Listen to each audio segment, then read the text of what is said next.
شخصيتنا عن محمد علي كلاي، المولود باسم كاسيوس كلاي جونيور، ملاكما أمريكيا محترفا وناشطا. يعتبر على نطاق واسع أحد أعظم الملاكمين في التاريخ، حيث فاز ببطولة العالم للوزن الثقيل 3 مرات. ولد كلاي في 17 يناير 1942 في لويسفيل بولاية كنتاكي. نشأ في عائلة من الطبقة العاملة، وبدأ الملاكمة في سن مبكرة.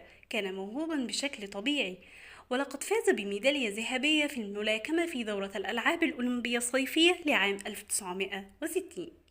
سرعان ما أصبح أحد أكثر الملاكمين إثارة في العالم. كان معروفا بمهاراته الاستثنائية في الملاكمة وسرعته الفائقة وقدرته على الحركة داخل الحلبة. لقد فاز ببطولة العالم للوزن الثقيل لأول مرة في عام 1964 عندما هزم سوني ليستون. عاد إلى الحلبة في عام 1970 واستعاد لقب الوزن الثقيل. خاض بعضا من أشهر النزالات في تاريخ الملاكمة. لم يكن علي كلاي فقط مجرد ملاكم، لقد كان ناشطا اجتماعيا وسياسيا صريحا. اعتنق الإسلام عام 1964 وغير اسمه إلى محمد علي.